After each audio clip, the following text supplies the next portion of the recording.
Hi there, I'm Mia, and at 29 years old, I find myself freshly divorced from my husband, Fred.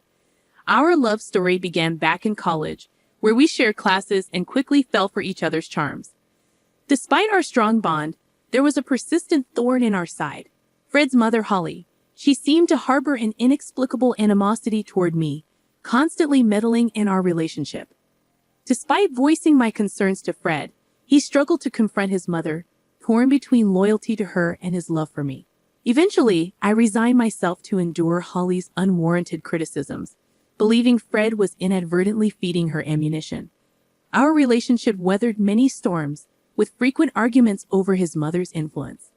However, Fred eventually saw reason and ceased divulging details about our lives to her. After 3 years of dating, we tied the knot, much to Holly's chagrin. Her attempts to sabotage our marriage proved futile, and we distanced ourselves from her toxic presence for a while. During this period, both Fred and I found success in our careers. Although I outearned him slightly, to maintain balance, we split our expenses unevenly, with me covering the lion's share. Yet, despite our marital happiness, I felt a void within me, a need to pursue something of my own. Drawing upon my knack for design, I delved into graphic design as a side venture. Keen to keep it under wraps, I embarked on courses and invested in equipment without Fred's knowledge. My best friend, Jess, was the sole confidant of my new endeavor, offering encouragement and practical advice. As my skills flourished, Jess introduced me to acquaintances who were eager to engage my services. Despite my novice status, they admired my work and entrusted me with projects, gradually expanding my client base. This newfound source of income alleviated financial pressures and allowed Fred and me to enjoy a more comfortable lifestyle. With each paycheck, I squirreled away savings, dreaming of treating Fred to something special, a token of gratitude for standing by me through thick and thin. I hadn't broached the topic with him yet, and every time I considered it, it seemed like he was avoiding any serious conversation. It became evident to me that something was amiss, but he remained tight-lipped about it. The first inkling I had of trouble was when Fred confessed to me that he had exhausted his entire paycheck on investments just a week after receiving it. We had a heated disagreement about it, but we managed to patch things up for the time being. To make ends meet, I put in extra hours at work, which helped alleviate some of the strain. The following month, Fred repeated the same pattern, leaving me feeling exasperated. I couldn't fathom how he could squander his earnings so recklessly. In my frustration, I lashed out with hurtful words, though I later regretted my outburst. However, when the same scenario repeated itself for the third consecutive month, I reached my breaking point. I had become more cautious with my finances, working tirelessly not just at my day job, but also with my burgeoning graphic design side business, which was increasingly becoming our primary source of income. When Fred once again found himself strapped for cash, I was fed up. How could you let this happen again? Have you learned nothing? I admonished him. Despite his attempts to justify his actions, I refused to shoulder the burden of his financial irresponsibility any longer. It was a tough decision, but I made it clear that I would not be bailing him out this time. Fred's reaction was one of indignation and defensiveness, but I stood my ground. You can't gamble away your entire paycheck and expect me to cover for you, I asserted firmly. I won't enable this behavior any longer. Our argument escalated, with accusations hurled back and forth. In the end, Fred stormed off, leaving me to grapple with the turmoil of our crumbling relationship. In the aftermath of our confrontation, I couldn't shake the feeling that there was more to Fred's behavior than met the eye. Suspicions began to creep in, and I couldn't help but wonder if Holly, his overbearing mother, was somehow involved. Determined to get to the bottom of things, I decided to do a bit of sleuthing while Fred was out. It didn't take long for me to uncover the truth. Fred had been deceiving me. With access to his bank account, which he had unwittingly left logged in on my laptop, I discovered that he had more than enough funds squirreled away, contrary to his claims. As I scrutinized Fred's transactions, I couldn't find anything out of the ordinary apart from the usual debits.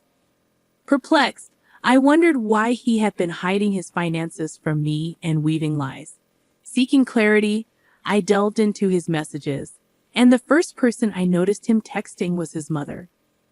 Their conversation revolved around our recent altercation, with Fred painting me as the antagonist, claiming I had berated him for withholding money. Holly, his mother, seemed to revel in this discord, affirming her suspicions about me. As I scrolled further, I unearthed a disturbing revelation. Holly had been relentlessly disparaging me to Fred, labeling me as materialistic and insinuating that I was with him solely for financial gain. Ironically, I was the primary breadwinner in our household. Their exchanges showed how Holly's toxic influence had fueled Fred's grievances against me, magnifying minor annoyances and nurturing his resentment. The final blow came when I discovered their scheme to cut me off financially. Initially hesitant, Fred succumbed to Holly's manipulations, gradually acquiescing to her demands. He fed her ammunition by disclosing incidents where I expressed frustration, further stoking her animosity toward me. It was a devastating betrayal, leaving me reeling with hurt and confusion. Uncertain of my next steps, I sought solace in my best friend Jess. Nestled in her company, I shared the distressing truth I had uncovered, seeking her guidance in this tumultuous moment. Jess, ever the steadfast confidant, listened intently, offering her unwavering support as I grappled with the betrayal inflicted by those closest to me. I grappled with the weight of the situation, unsure of the best course of action. It seemed glaringly obvious. Cut off Fred's support, wait for him to hit rock bottom, then file for divorce. But Jess questioned the morality of such a plan, labeling it as cruel. Her concern nudged me to reconsider my approach, prompting her suggestion to sleep on it and revisit the issue the next day.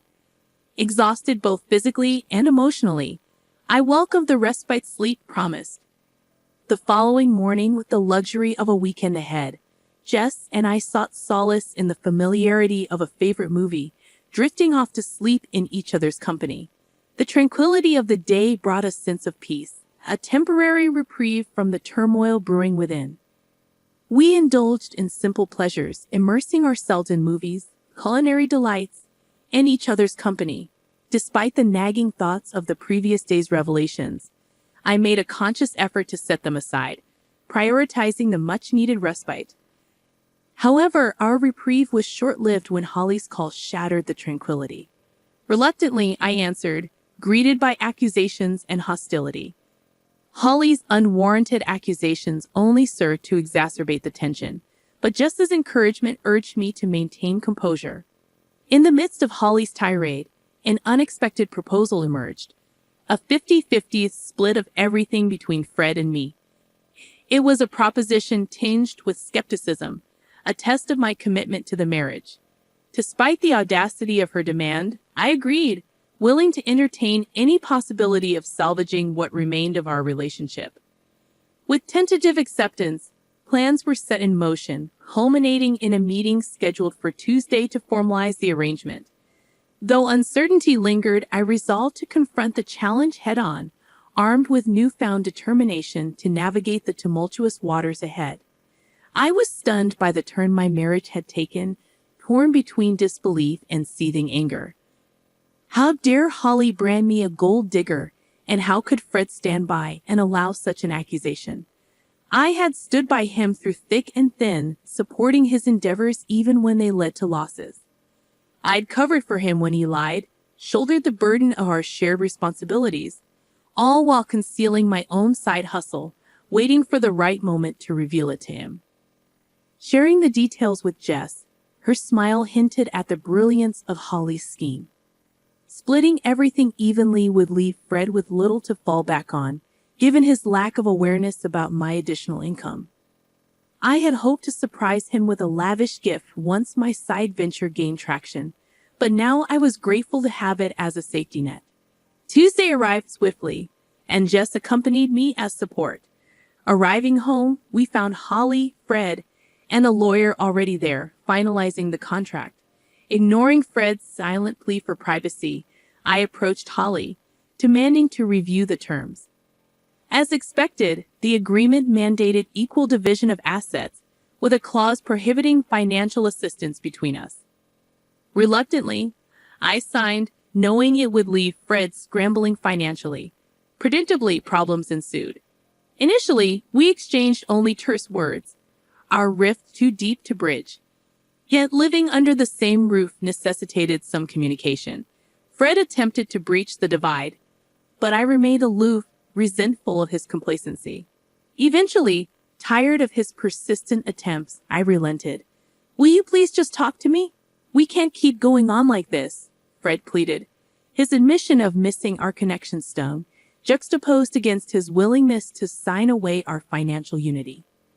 What do you want me to say, Fred? I retorted, my frustration palpable.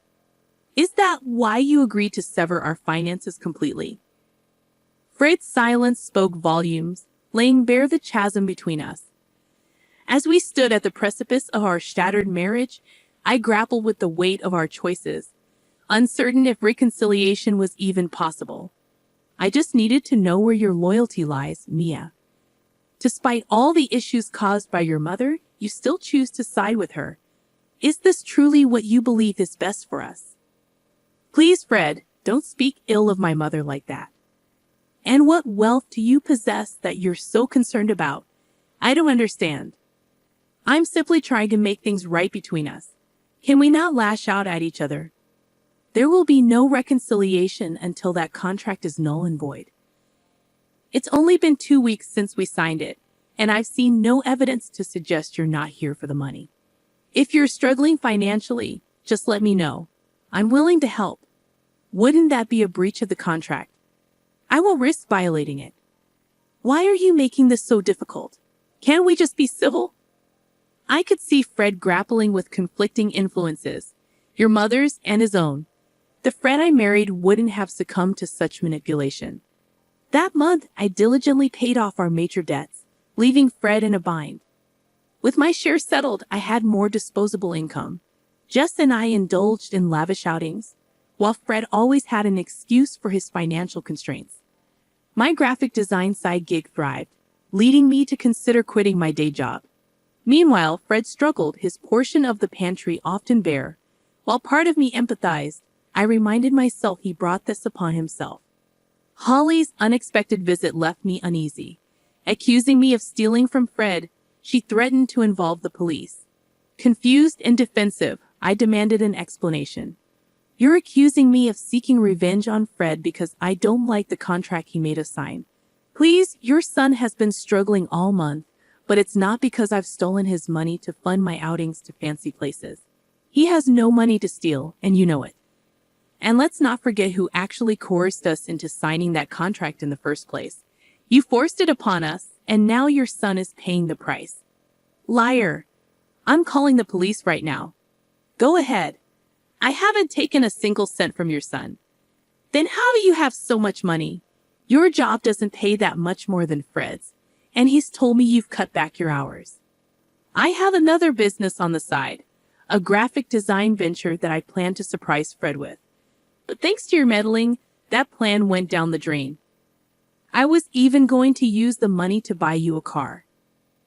How much do you make from it? More than you think, you see. I didn't lie. I was trying to do something good, and then you ruined it. If you care so much about your son, maybe you should be the one supporting him. With that, I handed the divorce papers to Fred. I had filed for divorce right after we signed the contract, holding on to them until the right moment. Fred's shock was palpable, but I felt no sympathy. Holly's satisfaction should have been evident, considering it was what she had been pushing for.